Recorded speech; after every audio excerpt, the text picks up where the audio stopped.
వరద నుంచి ఇప్పుడిప్పుడు కోలుకుంటున్న విజయవాడలో పలు చోట్ల జరిగిన ఘటనలు విషాదాన్ని మిగిల్చాయి. ప్రభుత్వం సహాయక చర్యలు కొనసాగిస్తున్నా కొన్ని చోట్ల ప్రజలు ఇబ్బందులు పడుతున్నారు.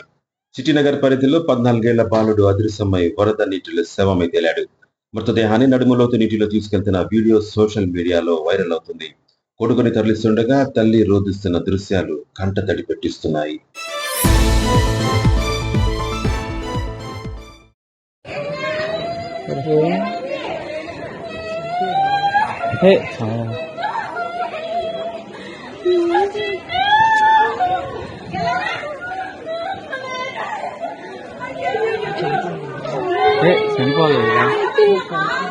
చనిపోలేదు.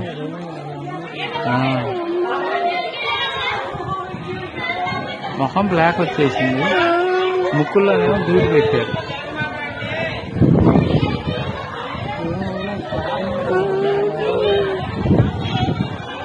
అరే ఎలా ఉన్నాడు? ఏం కావాలా? పడిపోయాడు అంతే. చనిపోయాడా?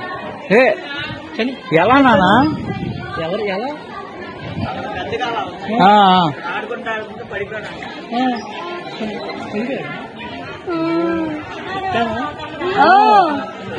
మెల్లగా ఎంత ప్రాబ్లమ్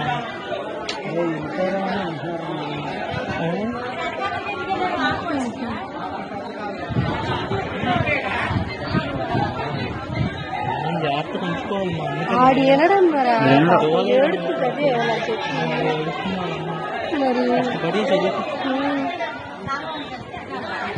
ఒక్కొక్క ఇంత మేడం అక్కడికి వెళ్ళాలరా